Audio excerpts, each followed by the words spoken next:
Le 25 novembre 2020, Diego Maradona s'est éteint. Le footballeur de 60 ans, victime d'un arrêt cardiaque, a laissé derrière lui 8 enfants, dont Dalma, âgée de 33 ans est devenue actrice, ainsi que Giannina, âgée de 31 ans, née de sa relation avec Claudia Villafane, sa femme de 1984 à 2003.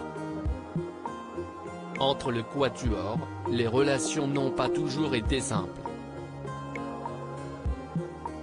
En 2015, le sportif retrouvait son ex-femme, qui gérait alors son patrimoine.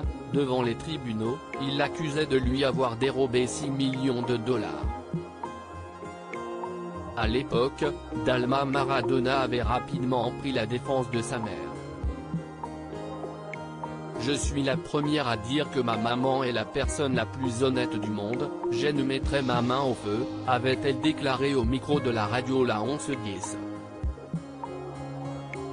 Puis elle avait pointé du doigt l'entourage de son père qui, selon elle, n'avait pas une bonne influence sur lui. Il faut voir qui est de l'autre côté.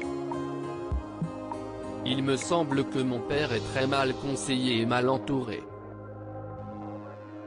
Un peu plus tard, il avait une nouvelle fois accusé son ex-femme de fraude. Mais cette fois-ci, il accusait également ses 2 filles de lui avoir volé de l'argent. Presque 5 millions de dollars. Il reprochait à ces dernières d'avoir transféré de l'argent, qui lui avait été dérobé, sur un compte bancaire disponible dans une banque en Uruguay. Un pays dans lequel sa fille Giannina serait allée, comme le rapportait à l'époque le Daily Mail. Diego Maradona a voulu envoyer sa fille aînée en prison durant l'enquête. L'avocat de Diego Maradona avait demandé à ce que cette dernière soit arrêtée. Cela vous paraît logique qu'une des filles de Diego Maradona voyage en plein procès? En pleine enquête, Giannina Maradona part en Uruguay. Le 31 août.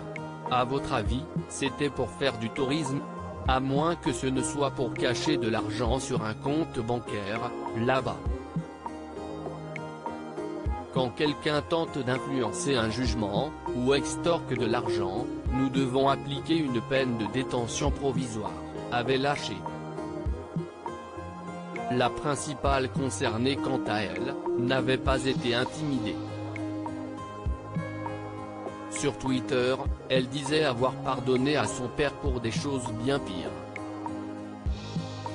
Alors je continuerai à lui pardonner. Je lui envoie tout mon amour, et le remercie de m'avoir permis de choisir la personne que je voulais être, avait-elle conclu. Giannina Maradona n'a pas terminé ses jours en prison et pourrait hériter d'une partie de la fortune de son père.